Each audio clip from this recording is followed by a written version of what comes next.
Amados, nós estamos meditando no domingo à noite, e pelo menos hoje vamos encerrar esse tema.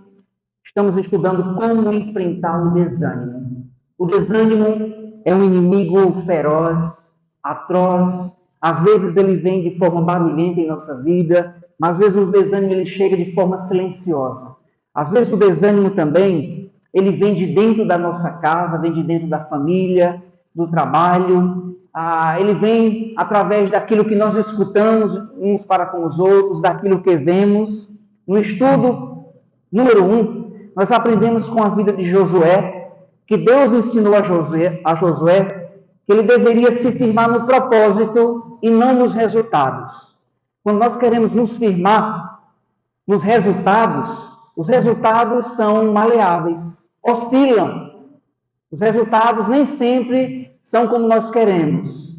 Então Deus ensinou para Josué que ele deveria se firmar no propósito pelo qual Deus o chamou, e não nos resultados. Vimos que Josué colocou a sua força nos resultados e foi derrotado pela cidade de Ai e caiu em desânimo, a ponto de Deus dizer: levanta-te, homem, tira o seu rosto do chão. E Deus ensinou a ele uma grande lição, dizendo: você precisa se firmar no propósito pelo qual eu te chamei, e não nos resultados. No estudo anterior, que foi no domingo passado, nós aprendemos 4 lições com Gideão. Primeira lição, nós aprendemos que nós devemos, diante do desânimo, devemos seguir em frente normalmente com as tarefas do dia a dia. Aprendemos com Gideão também que nós devemos lembrar que Deus é conosco em todas as circunstâncias. Em terceiro lugar, aprendemos com Josué, lembrando de quem nós somos. Somos servos de Deus, do Deus Altíssimo. Dependendo, em quarto lugar, de Deus em todas as ocasiões, em todas as circunstâncias. E hoje nós daremos continuidade a esse estudo de como enfrentar o desânimo. Nós vamos ver como as pessoas do Novo Testamento, nós olhamos no Antigo, vamos ver como pessoas do Novo Testamento que andaram com Cristo, como foi que eles lidaram com essa questão do desânimo. Nós teremos respostas olhando em 3 perspectivas. Primeiramente, como os discípulos andaram com Cristo, como eles se portaram diante dessa situação, como Paulo enxergava esse grande inimigo, que é o desânimo, e como os líderes da igreja que escreveram as cartas, como eles encorajaram os seus membros, que é a igreja de Cristo, quanto à questão do desânimo. Eu estava lembrando, quando estava meditando no estudo, que em nossa cultura aqui no Nordeste, para desânimo, nós criamos algumas nomenclaturas. E uma delas que nós enfrentamos, que nós criamos, aqui no Nordeste, principalmente aqui no Ceará, é quando alguém está desanimado, nós falamos isso aqui: eita, rapaz, fulano está o quê? Capiongo. Conhece essa palavra? Fulano está capiongo. O que foi? Rapaz, está capiongo, velho, não sei o que é, não. Ou então a palavra muzumbudo. O que é muzumbudo? Rapaz, fulano está meio muzumbudo. Pois bem, ele está desanimado. Ou então tem a palavra também que eu aprendi: rapaz, fulano está meio com a espinhela caída. Ele está meio desanimado, velho, né? Ou a palavra que é mais conhecida, essa eu aprendi com a irmã Leânia: fulano está requenguele. Pois bem, significa dizer que ele está o quê? Desanimado. Pois bem, eu fiz essa simples introdução aqui, foi para de fato lhe dizer que às vezes nós estamos dessa forma mesmo, né? Estamos muzumbudo com algo que nós escutamos, estamos meio requenguele, estamos meio ruim, e a razão, de fato, é porque nós somos pecadores. Como foi que os discípulos lidaram com essa questão? Importante lembrar que os discípulos, eles andaram com Cristo. Eles desfrutaram da melhor companhia, do Senhor Jesus Cristo ao seu lado. Eles foram chamados de forma maravilhosa a andarem com Cristo e andarem com alegria, com disposição. O convite a andar com Cristo, nos dias de Cristo, não era tão atrativo, não. Era para abandonar tudo que tinha. O convite era para levar a cruz. O convite de seguir a Cristo era de renúncia, era de enfrentar as autoridades daquela época. O convite, ele não é muito atrativo, não, para seguir a Cristo. Não significa dizer que é um convite ao desânimo. Não estou fazendo uma apologia ao desânimo. Mas é uma realidade quanto ao convite a vir ao cristianismo, a entender o Evangelho, que é uma vida de renúncia. Vamos lembrar algumas passagens, algumas eu vou citar aqui. Uma delas, no Sermão do Monte, o Senhor Jesus disse o seguinte: bem-aventurados sois quando por minha causa vos injuriarem, vos perseguirem e mentindo disserem o quê? Todo mal contra vós. Mas qual é o resultado disso? Bem-aventurados sois. Felizes. Vocês vão ser felizes pela minha causa. Regozijai-vos e exultai, porque é grande o vosso galardão nos céus. Assim como perseguiram os profetas, perseguirão também a vós outros. Lucas 9:23, o Senhor Jesus disse, dizia a todos, se alguém quer vir após mim, assim mesmo se negue dia a dia, tome a sua cruz e siga-me. Ele disse também em Lucas 9, versículo 57, que as raposas têm os seus covis, as aves do céu ela têm os seus ninhos, mas o Filho do Homem não tem nem onde reclinar a cabeça. Vocês querem me seguir? Essa é a proposta. Pois bem, a proposta de Cristo é maravilhosa, porque ela fala de um reino que não é terreno. E o Senhor Jesus, ele não enganou a ninguém. Nós vivemos uma geração em que o Evangelho tem sido pregado de uma forma muito colorida, apresentando algo que Cristo não apresentou. O Evangelho do Reino não é sobre algo na terra, é sobre algo lá na eternidade. Isso nos alegra, isso nos traz grande alegria ao coração. Porque se fosse algo ligado à terra, seríamos os mais infelizes de todos os homens. Foi isso que Paulo disse lá em 1 Coríntios capítulo 15. Se a nossa alegria em Cristo se limita apenas a esta vida, seria o quê? Seríamos os mais infelizes de todos os homens. Porque as coisas aqui na terra, nós desfrutamos muito delas, mas ela não traz uma alegria palpável. É até visível, é algo até bom, podemos ver, mas não é algo palpável, não. Lá na glória nós temos o que o Senhor nos prometeu, que de fato é algo palpável. Mas é algo palpável? Sim. Pela fé entendemos que a promessa de Cristo, aqueles que creem, é a vida eterna.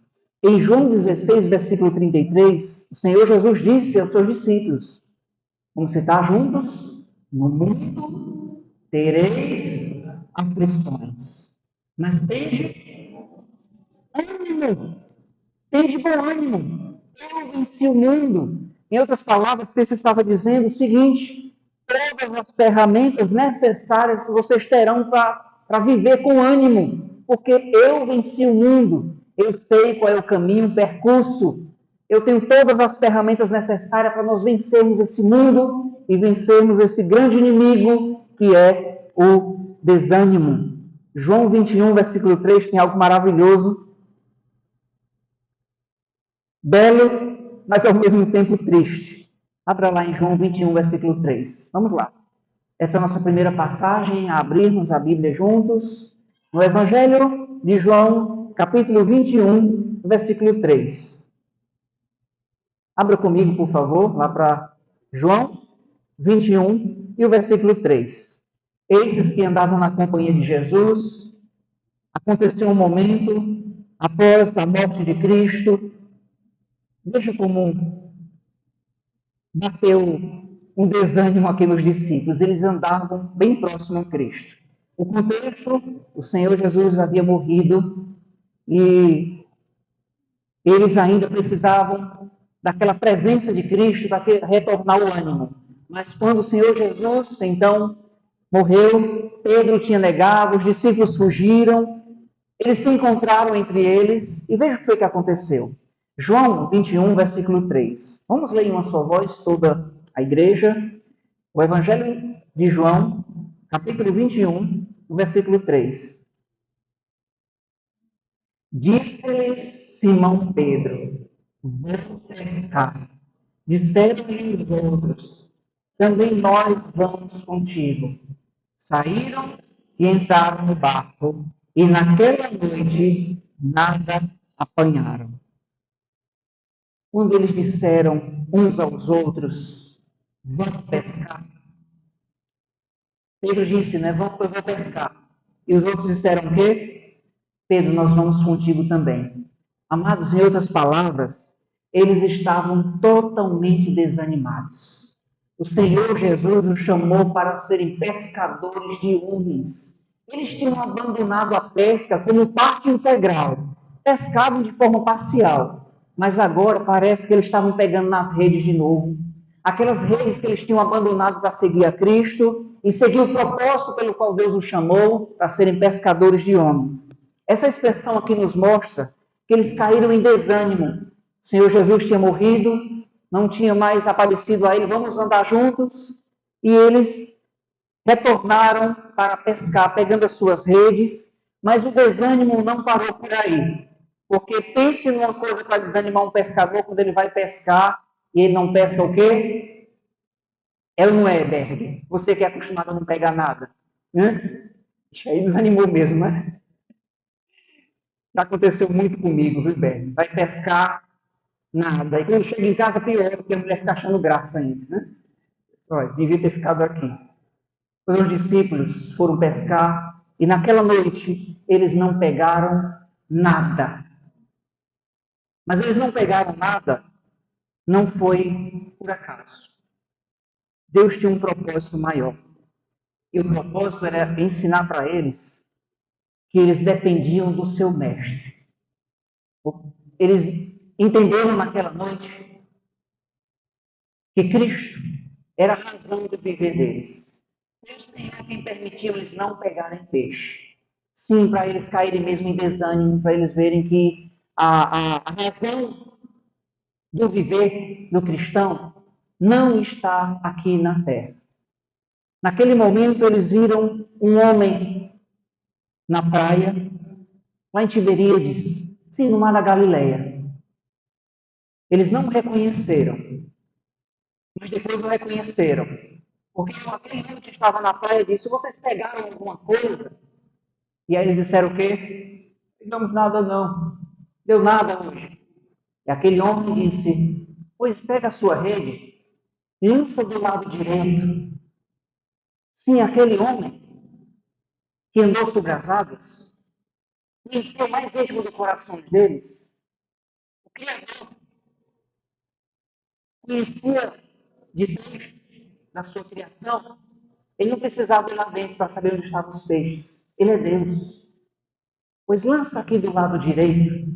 E eles lançaram a rede. Eles estavam tão perto da alegria deles, mas ao mesmo tempo distante. Lança aqui do lado direito. Eles lançaram. E aí, a pesca maravilhosa. 153 grandes peixes. A ponto do grande milagre que não se rompeu as redes, que não era preparada para aqueles grandes peixes. 153 grandes peixes. Naquele momento, Pedro é Cristo. É ele está aqui. E foi até ele. Chegando lá, ele foi interrogado pelo mestre. Pedro, em outras palavras, eu estou parafraseando o texto. Pedro, você não tem vergonha. Eu lhe chamei para ser pescador de homem. Você já estava me abandonando. Você me ama mesmo? Sim, Senhor, eu te amo. E ele pergunta pela segunda vez: Pedro, tu me amas? Senhor, tu sabes que eu te amo. E o Senhor pergunta pela terceira vez. Então Pedro desabou. E ali o Senhor lhe ensinou uma grande lição. É aquela lição de João 15. Sem mim nada podeis fazer. E essa é a lição para nós. Às vezes também, irmão Jair, Nós queremos voltar lá para o mundo, para as redes. O Senhor já nos tirou de lá. E às vezes nós estamos capiongos, desanimados. Senhor, o peso dessa cruz está difícil, Pai. Às vezes queremos largar mesmo por um instante essa cruz e seguir a vida. Nos enganamos. Ficamos mesmo capiongos, desanimados, porque queremos nos firmar em algo aqui na terra. Queremos colocar os nossos olhos em algo e dizer, é aqui que eu vou me firmar. E o Senhor, às vezes, tira algo de nossa vida para nos mostrar que a nossa alegria não deve estar aqui nessa terra, mas lá na eternidade. Nós devemos seguir pelo propósito o qual Deus nos chamou. É glorificar a Deus através da nossa vida. Então, os discípulos naquele dia foram envergonhados, mas foram também revigorados. O Senhor lhe deu uma injeção de ânimo para que eles então voltassem a glorificar o nome de Deus através do testemunho. E às vezes nós estamos assim. O desânimo é uma forma de não adorar a Deus. Porque o desânimo tira o brilho, a luz de Cristo. Não há um termômetro para medir o nosso ânimo. Mas existe uma forma perceptível. É o nosso semblante. Através do nosso semblante, podemos perceber se estamos animados, se estamos dispostos, ou se estamos o quê? Desanimados, cabisbaixos. Pois bem, nós temos muitas razões para desanimar, mas nós temos muito mais razões para nos alegrarmos em Cristo, na sua graça, na sua bondade. Então nós devemos olhar para as circunstâncias com os olhos da fé, com as lentes da soberania de Deus, que os discípulos estavam precisando dessas lentes. Eles estavam enxergando só algo momentâneo, só aquilo que os olhos poderiam enxergar. Pois nós devemos enxergar pela fé aquilo que não conseguimos enxergar com os olhos humanos, devemos usar as lentes da soberania de Deus, os óculos da fé, para enxergar que o propósito maior da vida é Cristo. Aqui nessa vida, amados, existem muitas coisas que nos alegram, como ter o primeiro filho, é de grande alegria, né, Rondinelli? Érica, de grande alegria, um filho. Um bem que nós possuímos traz muita alegria. A casa que nós adquirimos, um bem material, um transporte.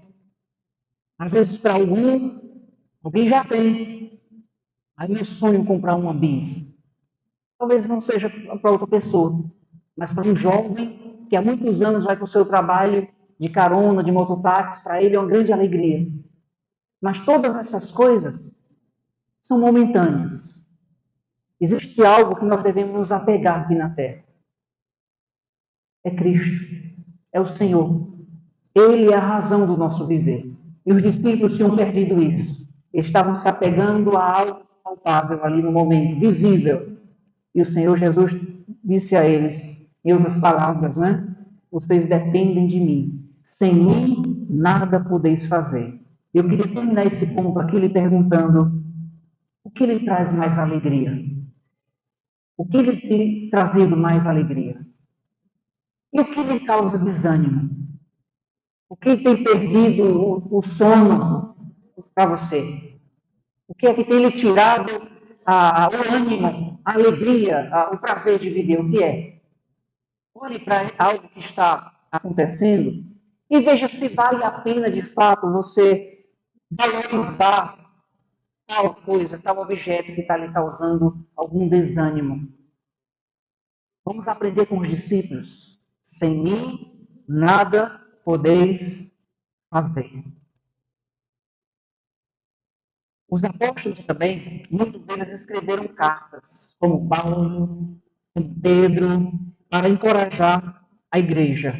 Nós vamos ver nesse momento como Paulo, como foi que ele enfrentou, além dos discípulos, como Paulo, como aquele que nasceu fora de tempo, como foi que ele enxergava esse grande inimigo e como ele lidou, como Paulo enfrentou o desânimo. Paulo, o apóstolo, é um dos nomes mais mencionados no meio cristão, nas pregações dos nossos dias. Paulo é um grande exemplo, é um dos nomes mais citados, é claro, ao lado da pessoa de Cristo. De fato, foi alguém que, desde o dia da sua conversão, enfrentou grandes dificuldades. O espinho na carne, como nós conhecemos, possivelmente era uma doença dos seus olhos, era uma doença permanente nos seus olhos. E por alguns textos nós podemos identificar que possivelmente era uma doença nos seus olhos, não é? Alguns textos nos mostram isso. Então parece que era algo que ele vivia constantemente com essa enfermidade. E ele chegou a pedir ao Senhor para ser libertado dessa enfermidade. Pelo que nós entendemos, a conhecendo como um espinho na carne, que era algo que incomodava.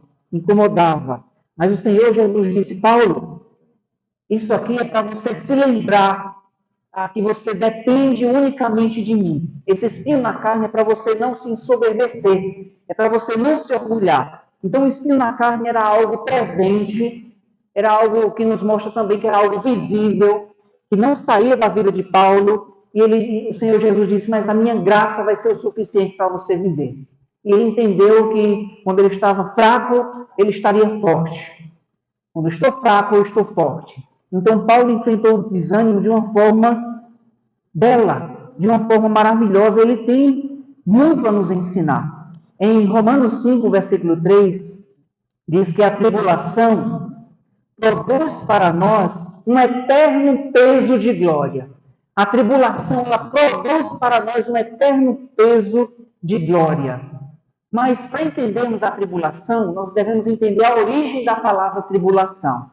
A palavra tribulação vem de um instrumento de agricultura chamado tríbulo. Tríbulo era um instrumento de agricultura usado pelos agricultores para separar o trigo da bagem. E esse instrumento chamado tríbulo, ele espremia o trigo, ele tinha algumas pontas de metais para separar o trigo, então, da palha, né? Do local onde ele ficava. Então, esse tríbulo esmagava, então, as palhas do trigo, retirando somente o trigo, e as palhas separava as palhas do trigo. Então, era uma forma de purificar, de tirar as impurezas do trigo, separando, então, a palha do alimento necessário.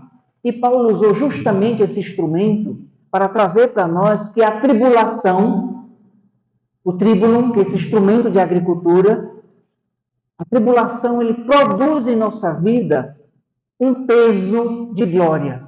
Ele produz algo em nossa vida bom. Então, a tribulação, ela não trabalha contra nós. A tribulação, ela trabalha a nosso favor. Isso é maravilhoso, porque Paulo teve essa perspectiva. Ele enxergou que as tribulações produziam perseverança, as tribulações produziam esperança, então elas serviam para purificar. Sim, de fato, é isso mesmo. As angústias que sobrevêm em nossa vida não é para nos destruir. As tribulações, Paulo entendeu, ele estava entendendo que as angústias que viriam e as tribulações serviam como degraus. Ele não estava enxergando que as tribulações era algo para destruir ele. O texto que foi lido pelo irmão Clever nos mostra isso. Paulo via as tribulações como um degrau para crescer mais na fé. Olha, as tribulações, elas produzem peso de glória. Ela nos dá perseverança. A princípio é ruim, mas ela trabalha em nossos corações, em nosso caráter. Então, Paulo subia mais um degrau. E as circunstâncias difíceis de ser caluniado, preso, angustiado, chicoteado, mais um degrau. Até chegar ao ponto de ele dizer, nos seus últimos dias, combati o bom, completei e eu guardei a fé. Eu combati o bom combate. Como um guerreiro, eu completei a carreira, eu guardei a fé. E assim também nós devemos aprender com esse grande servo de Deus a enfrentar as dificuldades, enxergando elas Não é fácil isso. Não é fácil. Não é fácil, não. Sofrer uma doença terminal e se alegrar com isso. Não com a doença em si, mas com o propósito maior dela. Não é fácil, não. Faltar o pão na mesa e nos alegrarmos no Senhor. Ver um filho em enfermidade não é fácil. Ver uma família se destruindo não é fácil.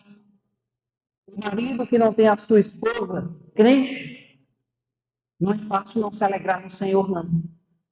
E a esposa também, da mesma forma, não é fácil.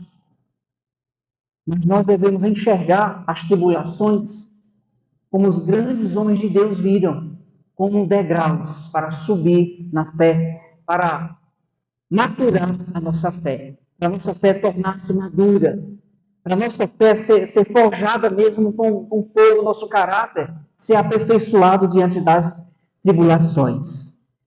Em Filipenses, o apóstolo Paulo, ele deu uma injeção de ânimo àquela igreja, dizendo que aquele que começou boa obra em vós, ele há de completá-la até o dia de Cristo Jesus. Lá em Tiago também, ele disse o seguinte: tende motivo de toda alegria ao passar por várias provações. O próprio Pedro, ele escreveu à igreja, aos eleitos, dizendo o seguinte: que nós deveríamos enfrentar as dificuldades com uma alegria indizível. E essa palavra é uma palavra singular na Bíblia. Não encontramos em outro lugar. Pedro dizendo que nós devemos enfrentar as dificuldades com alegria, que é uma alegria que não conseguimos definir ela, que é uma alegria indizível. O apóstolo João, ele disse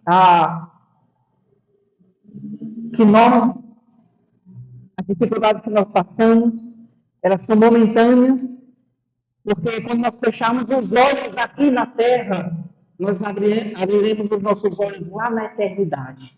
Quando você fechar os seus olhos aqui na terra, partindo para a eternidade, nós abriremos lá e veremos o nosso Senhor e Salvador, Jesus Cristo.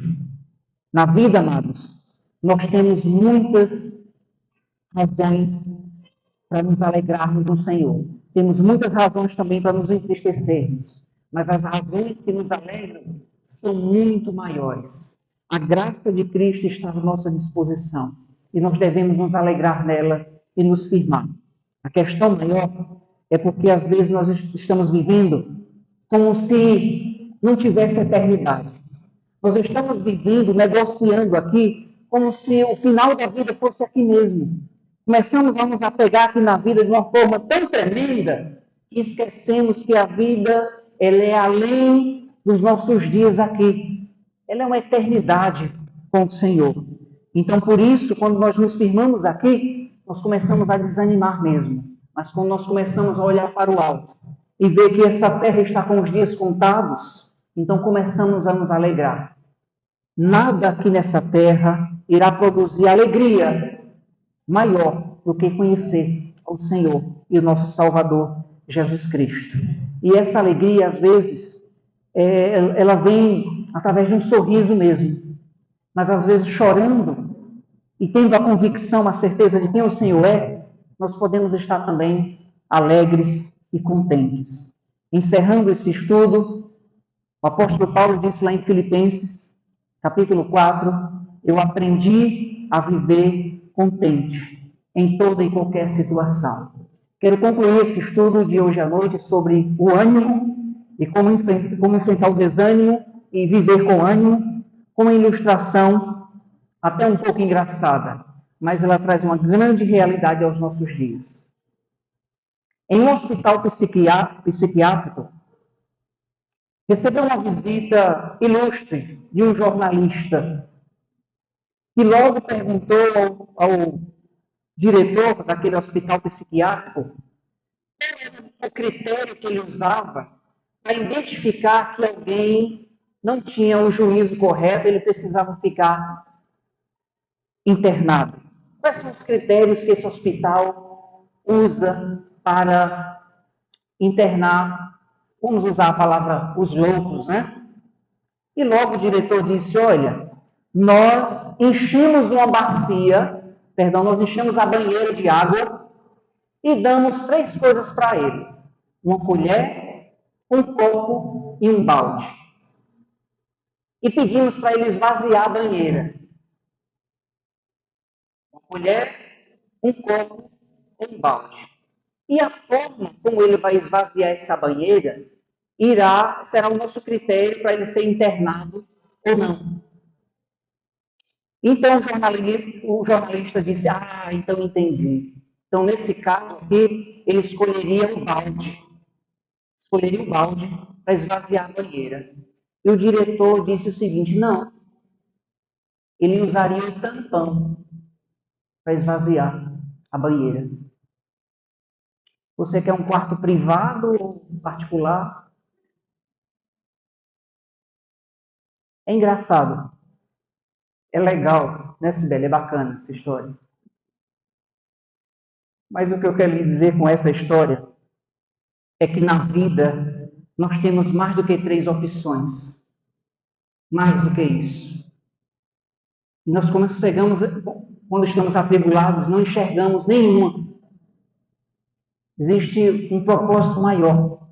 Existe uma forma melhor de viver. Às vezes tem gente que está vivendo, esvaziando a banheira com uma colher. Outros com um copo. Outros com um balde.